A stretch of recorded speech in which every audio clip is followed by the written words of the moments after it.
no one would have believed in the early years of the 21st century that two guys would sit in a basement talking about aliens. And stuff. But this is the Dead Red Herring podcast. It is, isn't it? Isn't it? Yeah, it is. Where we talk shit stuff. Verbal shit posting. Exactly. And for this episode, we will talk about aliens. The iconic sci-fi monster. Exactly. Well, actually, sci-fi monsters such as aliens, robots, rogue AIs. And other, sort of speaking, invading extraterrestrial stuff. I like that stuff at the end.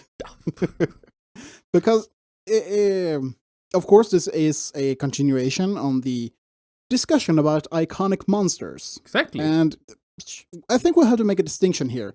Because if we look at aliens, we have the Ooga Booga sort of, kind of, the xenomorph, I'm gonna eat your heart kind of alien. The Ooga Booga sort. I'm gonna eat your heart. You heard me. Is this like the African or Papua New Guinea sort of alien you speak of? Oh god, we're not even 1 minute in. That's your interpretation. We're aliens. That's like your opinion, man. And then we have the more, I was gonna say intellectual alien, but I don't think really Klingons are that intellectual. Nah. But they're more, you can actually communicate with the fuckers. Somehow. Through violence. And strength. Yes. A show of strength, and you might actually appeal to the Klingon. And I'm talking about the real sort of Klingons, not the weird thing they have in Star Trek Discovery. Yeah. So, yeah. The Trump Klingons. Exactly. I'm going old school here. Either the original series, the Next Generation, or Voyager kind. Yes. Or Deep Space Nine, even. Yeah, by extent. Yeah, Deep but Space Nine. The pre-discovery ship. Yeah, exactly. And from just looking into the millions, I was about to say, but not really, but the variations of the creepy crawly alien sort. Millions of billions of aliens and stars. I felt like I had to continue that, but yeah, go on. But if we look at it like the xenomorph, yep, or the predator goes into this category.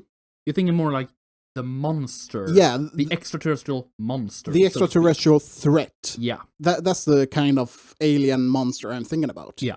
And that's not to say that it has to be the mindless sort of monster, because we have the aliens in Independence Day. Though they aren't really mindless. No, exactly. They're quite intelligent, yeah, but violent. But violent, of course, and connected to a sort of hive mind thing. But still, they utilize technology.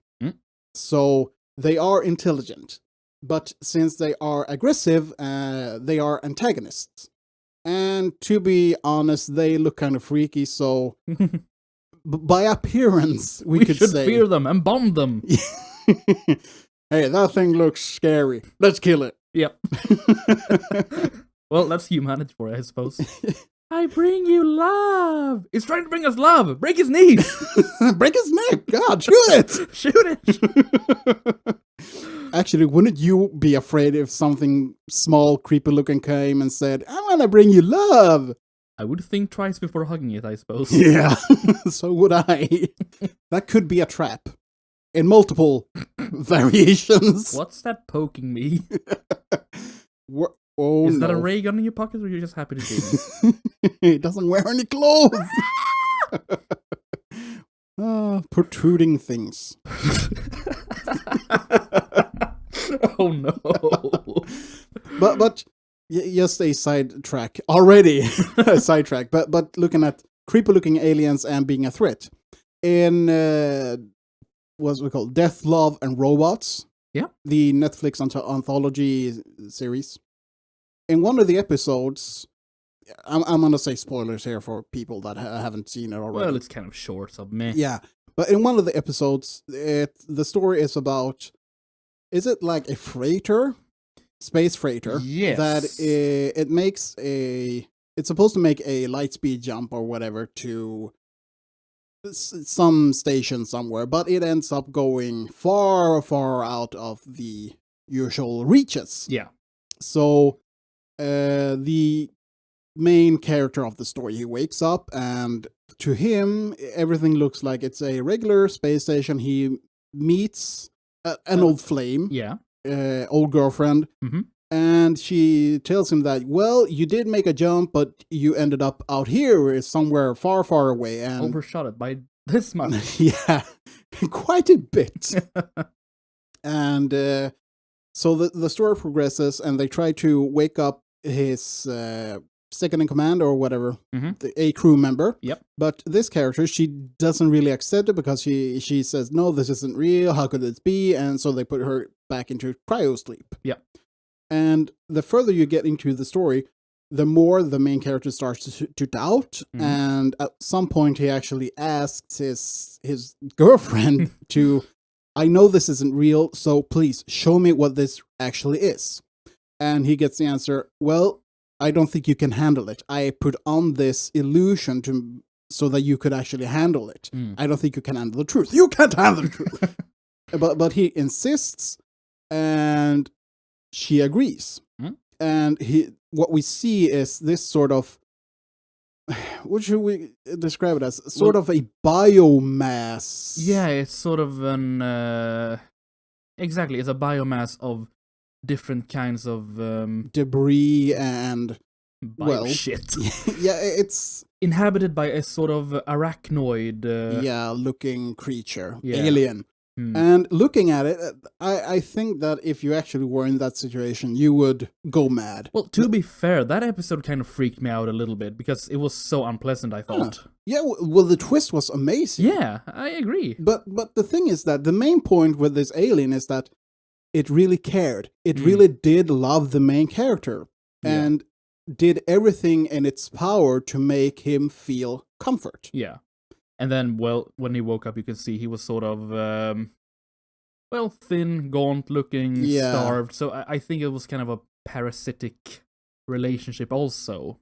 Well, maybe. Or maybe it was just the consequences of being in cryogenic sleep for God knows how long. Yeah, exactly. And for the record, if people want to either see it or you can read the book that this episode is based on, it's called Beyond the Aquila Rift. By Alastair Reynolds. I need to check that up. Yep, do that. No. So, yeah, the point is that even though this alien was creepy looking, I mean, this was some Lovecraftian shit here. Yes. It still cared. You might have the interpretation of it being a parasite. I didn't really get that. Yeah, I actually think that this alien really actually cared, that it had a altruistic motive for actually caring and sort of nurturing this main character. Yeah. And taking on the appearance to make him feel at ease. Because, he couldn't handle the truth. No. I could hardly handle the truth, actually. I mean, you have, like you said, you had this big-ass hive-looking biomass, big as an asteroid, that is just full of crashed ships and all that. You think that, oh, fuck, that's, ugh. Yeah, the twist was horrifying, but excellent. Yeah. I really love that series. Yeah, me too, actually. But that's a fun-looking kind of alien, so to speak. So, I mean, that's not really what I would say is a monster. Well, it could be seen as a monster because of its looks, but the physically, way it... yes, a monster. Yeah, but in the way it acted, it's not a monster because... It showed compassion, emotion, intelligence, and all that. So that's not the kind of monsters we're talking about here. No. We're talking about monsters like the Thing. The Thing, exactly. The Thing. You have the weird alien from Slither. If you've seen that movie, Don't think I have actually. It's supposed to be a comedy. It's from 2009, I think. Oh. And it's a sort of parasite that comes to Earth and wants to find a host to, reproduce. Yeah. Nasty. Yeah, it is kind of nasty. Come on down. It's actually really gory. And it reminded me a bit of The Thing in the way that it infects its host and then morphs their biology and shape into something else. But it really doesn't have the movie in itself is kind of meh. Yeah. When I saw it, it was not at all what I expected. So if you want to see a good movie within the theme of the parasite sort of alien, go for The Thing. Yeah. John Carpenter's The Thing from 87? Yeah, exactly, with Kurt Russell. Yeah. Oh my god, I love that movie. That's a fun movie. I mean, it's so... I was going to say gory, but it's fantastic. Effects are fantastic. Yeah. Yeah, it really is. And you actually... I think that even though you can see that these are animatronics and such, you actually get the feel of them being real. Yeah. The animations in air quotes here, special effects. Yeah. Practical effects. Even that. They're really good, especially for its time. Oh, yes. So that is a good parasite monster alien movie. But like you said before, the good kind of monster aliens are those kind of aliens that is more parasitic. Yeah. And vermin-like. Yeah, the thing is that looking over the general themes, when you have these sort of evil aliens, they usually are parasitic to their nature. Yeah. The xenomorph, they're a parasite because they need a host to grow. And if I do remember correctly, it's that they actually get some genetical structure from their host. Yep, that's correct. And then you have, The Thing. You have, what else? Like you said, Attack of the Body Snatchers? Attack of the Body Snatchers, exactly. Because they are also a sort of a parasite. Even though they're infiltrating and whatever alien world they encounter. I mean, as seed pods. Yeah. And also, even though they're not technically a parasite, I guess, but the aliens in Independence Day. Yeah. They're more like they said. They're a locust. Yeah, locust. Yeah. But still, they are sort of a parasite because they get in, spend, get out. Yeah, they take all the resources and just move along. Yeah. Which actually brings to mind the flood in Halo. Yeah, exactly. And they sort of do the same, only they harvest biomass, like Tyranids in Warhammer. So that's fun. A lot of aliens are these kind of parasites or locust type that they are a threat to us because either they want the resources we use, any kind of resource actually, or they want us as a resource. I want the planet. I think that's a good little standpoint when this phenomenon of alien invasion began. It was this fear of someone invading vastly superior in technology and all that to us. Yeah. And I think that began in whenever the fuck that was written. By H.G. Wells' War of the Worlds. Yep. That was in the end of the 1800s, yes. I think. I think so too. Yeah. Last years of the 19th century. 20th century, isn't it? Because 1800s should be 20th. We're in the 21st century right now. Are we? Are we in the 22nd? Nope. This is the 21st. Yes. Okay. I always find those confusing. That's why I usually say 1800s, 1900s, 2000s. I don't get that either, so... It's like using AM, PM. What the fuck? We have 24 hours. Bah. All right. In the last years of 1800. Yes. Yeah. Yeah. Yeah. But yeah, it was this sort of... at least the British have sailed around the world, invading countries. No, not invading, just spreading their morale. All right. You know, because the main focus for the colonization, according to the British, were not taking resources into account here, is what was to spread the good morale. I am actually not against colonization in some points where I can see that culture have evolved a bit a bit better than Oh my without. god. I know. Mhm. So I'm not against that in some cases. So just sidetrack here. The reason that we have the radical Islamists today is because of one guy that was pissed off at the British for, well, bringing their morals into the Arabic world. So he started what we today call the radical Islamists as a counter to the British morality. And then it went way wrong Took it way too far. Yeah, it went in the other direction. So it's Yeah. like, it's a war of morality. Yeah. And we still fight it today. Yeah. Holy hell, that took a different turn. Yeah, I know. You know, aliens. Islam. Invasion. Aliens, Islam, what's the damn difference? Oh! Both of them blew up landmarks. Oh shit, let's move on. Just so you know, we're kidding. We're being facetious here. God. Funny. Yeah. But anyways. Yeah, but I think that was the kind of the fear of it all. It started that. The threat from outside. Exactly. Yeah. Vastly superior threat. Well, of course, all empires have had that kind of fear. Even the Romans had the fear of that. And to be honest, there were a couple of other people that actually threatened the Romans. You had the Huns. Did the Mongolians invade while Rome still was around? The Roman Empire, that is. Yes, I think. And, well, you had Carthage. Yep. May it burn? What? Cato! Cato, do your thing! Play him off, Cato. Kataganem is a delendam. Mm. But yeah, so I mean, of course, whenever you have something, no matter how big or small it is, you will always have the fear of the outside threat. Yeah. And this might take form in ways such as War of the Worlds. Yeah.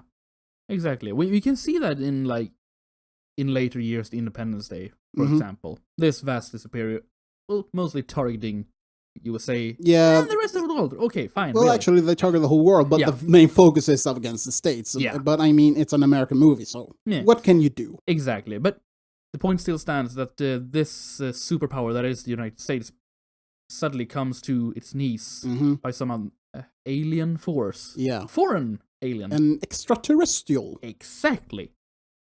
So yeah, that's a little bit of that. And also, if we look at the Alien franchise, the Xenomorphs, it's like the later into the series you get. I'm seeing the movies as a series. Of course. Even starting in the second movie, Aliens, you see how Weyland-Yutani wants to use the Xenomorph as a bioweapon. Yep. I think... Fuck. they fucked up.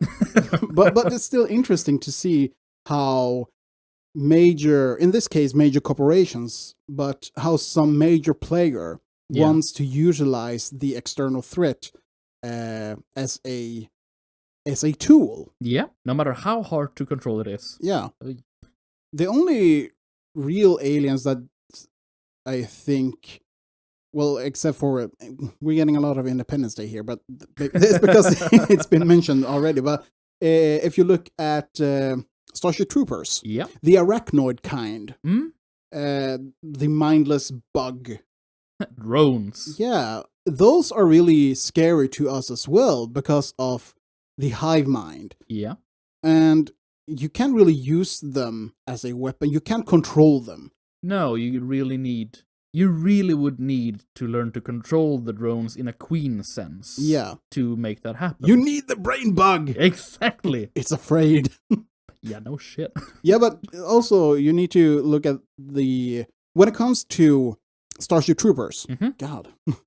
When it comes to Starship Troopers, you need to make a difference between the movie and the book. Because the story in the book is more about Rico, his military training, and the changes he have as a person going through the hardship of boot camp, the hardship of being a Marine. Yeah. And service guaranteed citizenship. I mean, of course. It's reading that book is really good. And for those who think that this is some kind of hidden fascism, no, it's not. The morale of the book is the morality of the book is the worth or the value of conscription. not conscription, but service for your country or for your state in a sense. But because by putting worth into the service to actually say that I stand for the principles of either my country, my planet, or whatever. Yeah. That by doing this, by providing your time, effort, blood, sweat, tears, everything, you gain humanity. Well, you actually gain an insight into the price paid to actually have a society. And that is the whole thing, that to build a society, you need to make sacrifices. Yeah. And that means personal sacrifices, so that you stand as a pillar to hold all of society. That is the reason that you have this term, service guaranteed citizenship, because you earn your right as a citizen within society by providing for it. Yeah. Would you like to know more? So, yeah. And then you have the movie. Yeah. And in the movie, it's sort of like, oh shit, we get invaded by the arachnoids, yeah.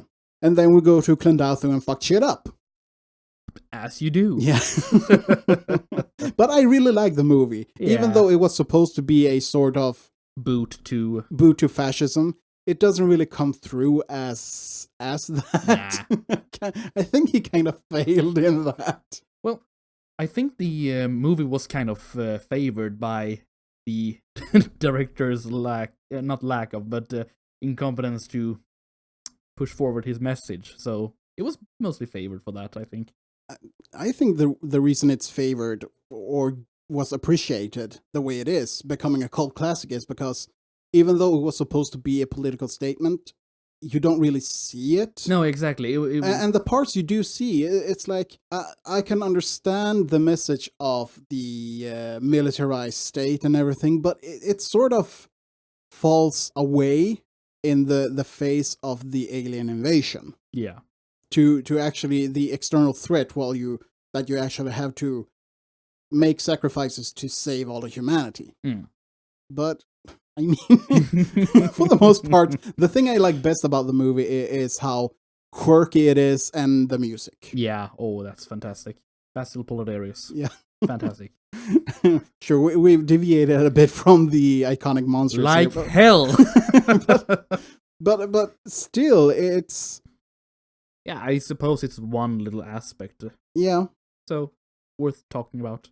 But I think also, when it comes to aliens, if we look at the more, I would say, real life, but the cryptozoological side of everything, you have all the UFO craze that began in the late 40s. Well, I suppose it really took on after Roswell. Yeah. And that was, I think it was 47 or something like that. 46, 47. Yeah, somewhere like that. Early 50s or... Yeah, because you had the Roswell incident, and then you had all of these sightings all over. And when we're talking about this, these are usually the sightings within the US. Because whenever there's something written about UFOs and stuff like that, it usually comes from the US for some reason. Yeah. Well, a lot of these cryptozoological things come from US. Yeah. Interestingly enough. US, what are you hiding? God damn America. Damn Yanks. But you have, well, with Roswell, it was supposed to be the Greys, I guess. Yep. And then you had, later on in the 50s, you had things like the Flatwood Monster, you had the goddamn goblins. Yeah. You had the goblins. We'll get back to that one. Yep. Later, you had the Mothman incident, and you had Owlman. You had all of these weird apparitions. Yeah. So, and it sort of came to life in the late 40s. It gained attention in the 50s, somewhat into the 60s, but then by the end of the 60s into the 70s, I think that it died down a bit.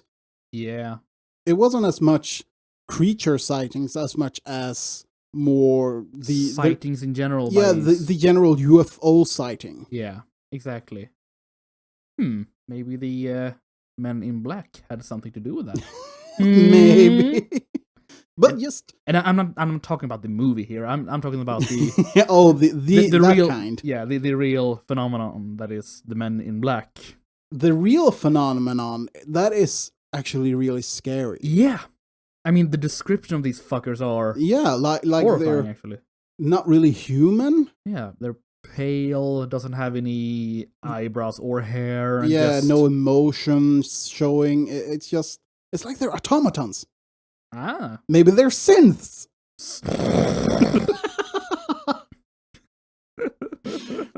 but that's also actually a kind of segue into another classic sci-fi monster enemy. Yeah, and that is done. The rogue AI or rogue monster robot. Yeah, 2 birds, 1 stone here. The sci-fi monsters. Exactly. But we have HAL 9000. Yeah, that is a classic from 2001: A Space Odyssey. Yeah, and honestly, who can honestly say that they're not worried about rogue AI? Well, I think, yeah, exactly. It is this fear of this cold, logical conclusions that these machines can bring. Like, no, you're not needed for this mission. You need to die. Mm-hmm. I think that's also an interesting, just looking at how it went from sort of, oh shit, aliens in the 50s, 60s, maybe a bit in the 70s, but then in the 80s, we had more with the coming of technology. Yeah. Technology! We had more like robots and androids, cyborgs. Yeah, exactly. Because we had the Terminator. Exactly. And that is also kind of a monster. Yeah, well, it is the rogue AI run amok. Yeah. Remember, this AI can create killing machines. Skynet! Fuck! Or as we call it, Google. Okay, Google. Boop, kill my neighbor. Oh dear. But yeah, I mean, you had this sort of killer robot in the 50s also. Actually, yeah, you did. From the movie The Day the Earth Stood Still. Yeah, and that's a combination of both alien and robot. Exactly. Yeah, that is true. So you have this big-ass machine, Gort, just here to fuck things up. I've actually tried watching the old version, the original version of The Day the Earth Stood Still, and that movie is so goddamn slow. Yep. Oh, I couldn't manage it. I need to really dedicate myself to try and watch that movie again, but I couldn't when I did it the first time. I know. Oh well, you get more chances. Yeah. You will watch it. What more sort of killer robots and AI you have? Have you seen Screamers? Oh god. I haven't seen it, but I have seen pictures of it, and god damn that is horrifying. Yeah, I actually, the first time I saw it, I was a kid, staying up late, just flipping through channels, and suddenly, hey, here's a movie. It's a sci-fi. I can watch this. Ah! Ta-da! Screamers, based on the novel Second Variety by Philip K. Dick. Ah, okay. And I've actually listened to the audiobook version, and it's quite interesting. The basis for it all is that the world is in total ruin because of war between two mega corporations, if I remember correctly. It could be 2 nations. No, I think it's 2 nations. Mega nations. And it's like you follow the protagonist as he walks over to the enemy to parley. And then it turns out that the enemy have become...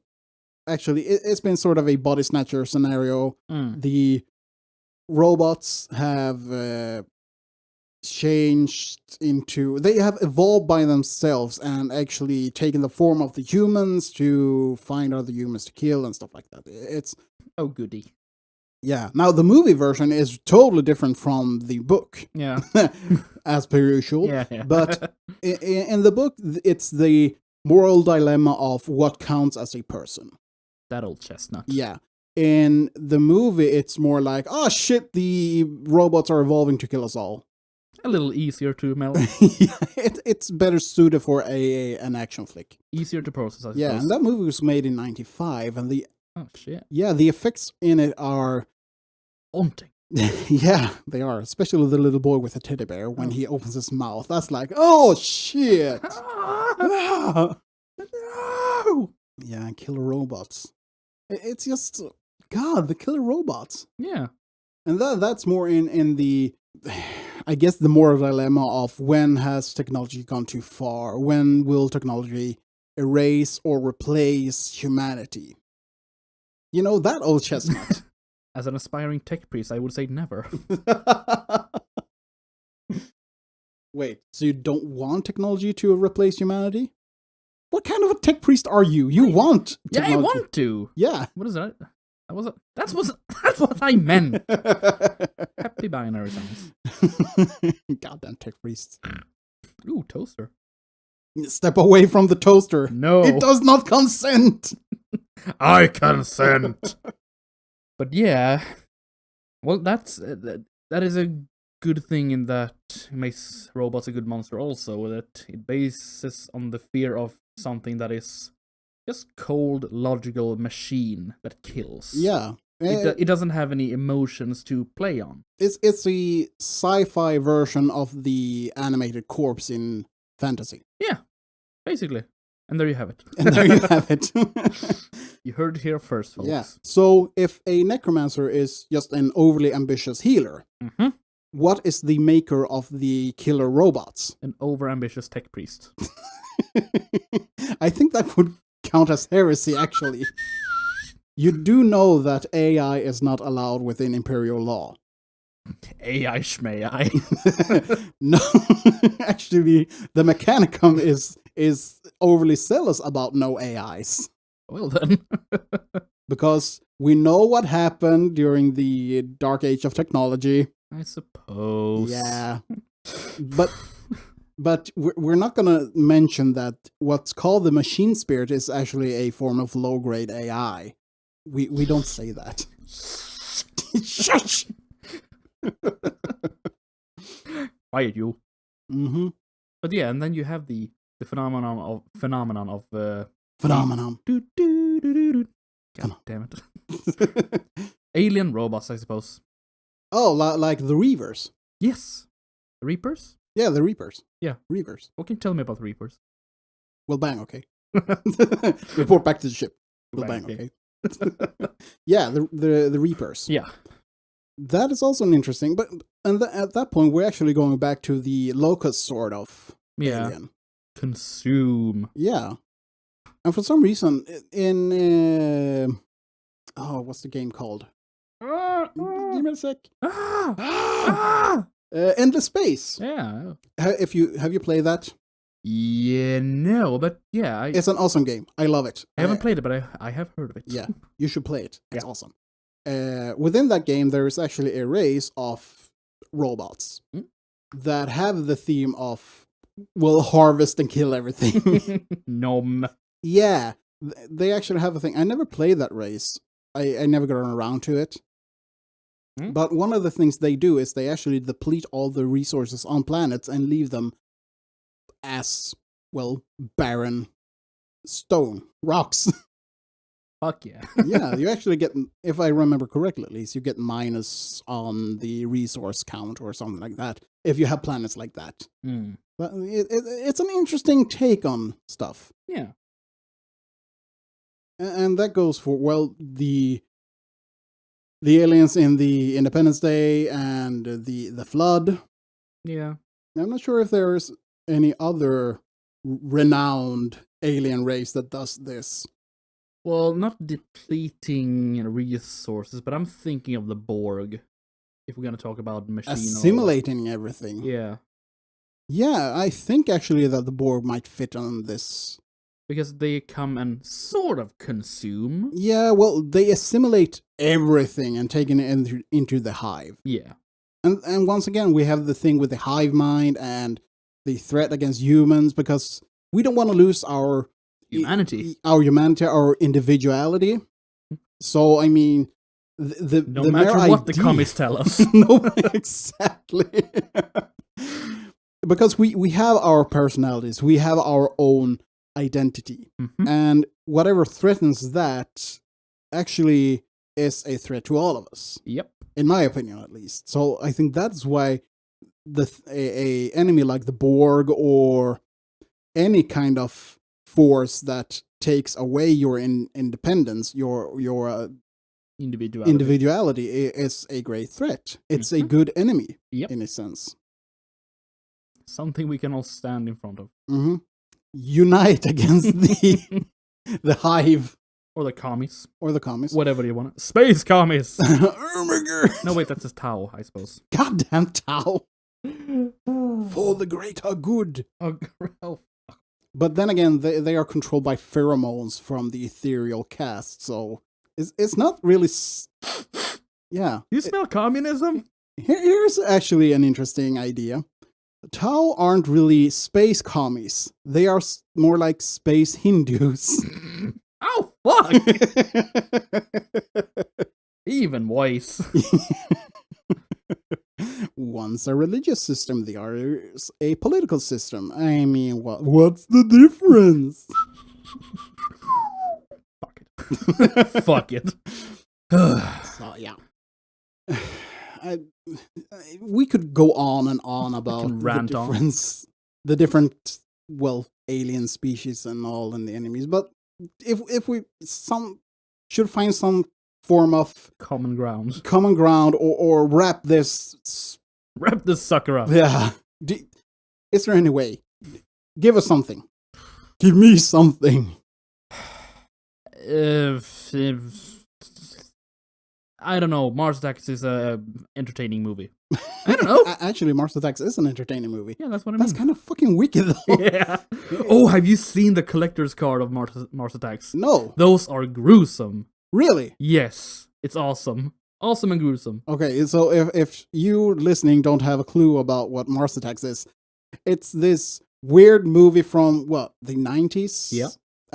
Where Martians come to the Earth and wreak havoc. Yeah. And we're still not sure if it's a big misunderstanding or they're just sadistical assholes. I'm believing the latter. Yeah, me too. You should really see it. It's a wacky, fun movie. And the solution to the problem is really interesting. Yes. But yeah, I suppose there's no good way to wrap this up. So well, if I'm gonna try to wrap it up, I would oh fuck. Okay, so the alien antagonist, the monster kind, they are scary because they are superior. Yeah.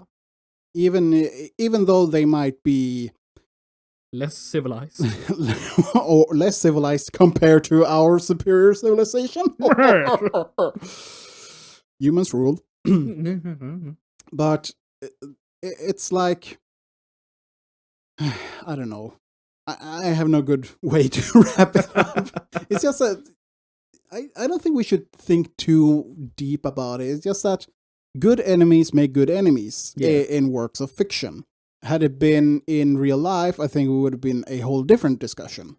Yeah, I suppose. And I think that's the main difference when it comes to the fictional kind of alien and the cryptozoological kind of alien that are supposedly real. Yeah. Because if these aliens are real, quote unquote, then we stand before a whole shift of worldview. Mm-hmm. But since we don't have any real solid evidence for it, it's all a big mystery. And I suppose that is the big mystery. We don't know in that case what they want.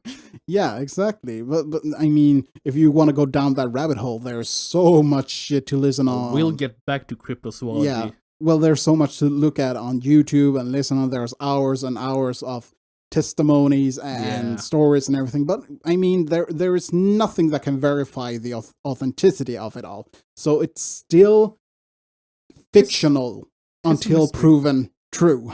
Yeah. But the fictional aliens, they are a reflection, just like, well, both robots within the cyberpunk genre, how technology becomes superior and removes our humanity. I guess that the invading alien or the parasitic alien is sort of the same threat against our humanity, but on it's like, instead of having the old kind of demons and changelings and fairies, you insert aliens instead, because it's more with the times, I guess you could say. It's a modern sort of beast or monster. Yeah, exactly. The fairy tale, the fairy folk have gone from the woods and the stones and myth into space. Yeah. The other kind of mystery. Exactly. The final frontier. Exactly. Yeah, that is a good wrap up, I suppose. Yeah. I know, I'm good. Yeah. Good on wrapping that sucker. I'll show wrapping. Wrap your meat. What? But now, you that have been listening so far. Yes, you! Yes, you! We're calling you. on you. What do you think about all of this? Do you think that we're totally mad about this, or do you think we have a point here and there? Please, join the discussion. Tell us. Or do you just think we're plain annoying? Yeah. No. We're so sweet and innocent. You can't hate us. Yeah. Look at our face. We'll show you our face. But please, do leave your opinions. Yeah. Because you can always get in touch with us on Twitter. Yeah. At DRH Podcast. That's the main handle. Yep. You can send a mail with your opinions, criticisms, or whatever. It's dead.red.herring@gmail.com. And you can find our other stuff on other platforms. Other platforms. On most major podcast platforms. You can find our stuff on YouTube from, well, it'll end up there eventually. I'm getting to it. And we, of course, have the usual places like Spotify, iTunes, Stitcher, Podbean. Yeah. Basically. Maybe you can always find us on Red Circle if you look for us. Crop Circle. Your circle. What? My circle. Our circle. Crop circles. We didn't talk about that. No. Some other time. Yeah, that's for the cryptology. Yeah, and conspiracies. Yeah, ooh, that's gonna be fun. So please, get in touch. Leave a comment. Yeah. Give us a review. Leave a rating. Shout outside our windows. Yeah, come talk to us. We are actually friendly. Well, I am at least. I can't tell for myself. You're just weird. I don't bite that often. I'm gonna take that to mind. Now back off. Back! Hands off! Hands off! No! It's nay. No! Yeah. Hands off! And that concludes today's lesson in feminist self-defense. Shit. Yeah. Oh, fuck. So, yeah. Thank you for listening. I hope you had a good time. Like, share, review, do your thing, and talk to us. And live long and prosper. That too. Well, bye-bye, everyone. Bye.